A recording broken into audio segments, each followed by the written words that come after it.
Hello viewers, সবাই কেমন আছেন? আশা করি ভালো আছেন। আজকে আমি যে রেসিপিটি দেখাচ্ছি এটি হচ্ছে মণিপুরীদের ঐতিহ্যবাহী খাবার উতি।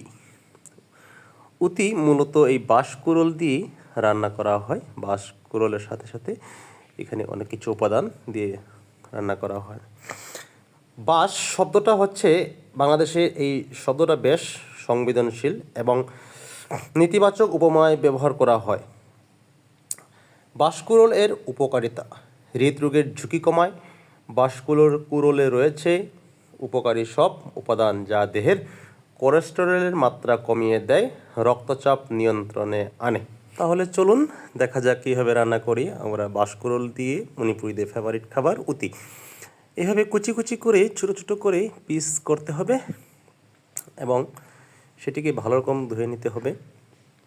আপনারা জানতে পারছেন যে এটি খেলে শরীরের কী কী উপকারে আসে। তো আমাদের মণিপুরীরা আদিকাল থেকে এই বাঁশকুড়োলটি ব্যবহার তরকারি রান্নার সাথে সাথে এগুলো ব্যবহার করে আসতেছে অনেক দিন ধরে। তো দেখেন আমি কি সুন্দর করে এগুলোকে পিস পিস করেছি। বাঁশকুড়োলের সাথে আমরা এই মটর ডালটি অ্যাড করব।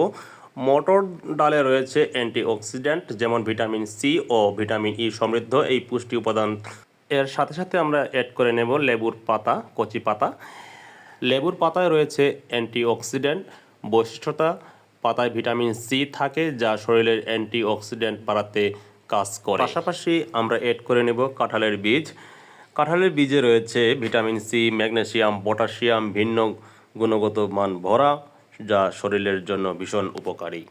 যেমন উপকারী তেমনি স্বাস্থ্যের জন্য ভালো এবং খেতেও খুব সুস্বাদু হয়ে থাকে।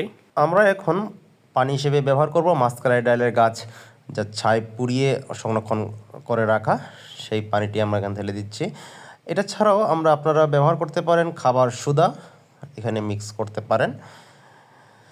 দেখুন কি সুন্দরভাবে হয়ে গেল আমাদের আজকের উতি রেসিপি। আপনারা এখন ব্যবহার দিবেন কিছু লবণ, পরে পরিমাণ মতো হলুদ, মরিচ, এভাবেই হয়ে গেল আজকের আমাদের এই উতি। ধন্যবাদ আপনাদের সবাইকে সাথে থাকার জন্য, ভিডিওটি শেষ পর্যন্ত দেখার জন্য।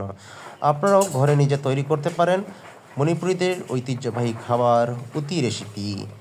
আবারও ধন্যবাদ জানাচ্ছি সবাইকে। সুস্থ থাকুন, ভালো থাকুন।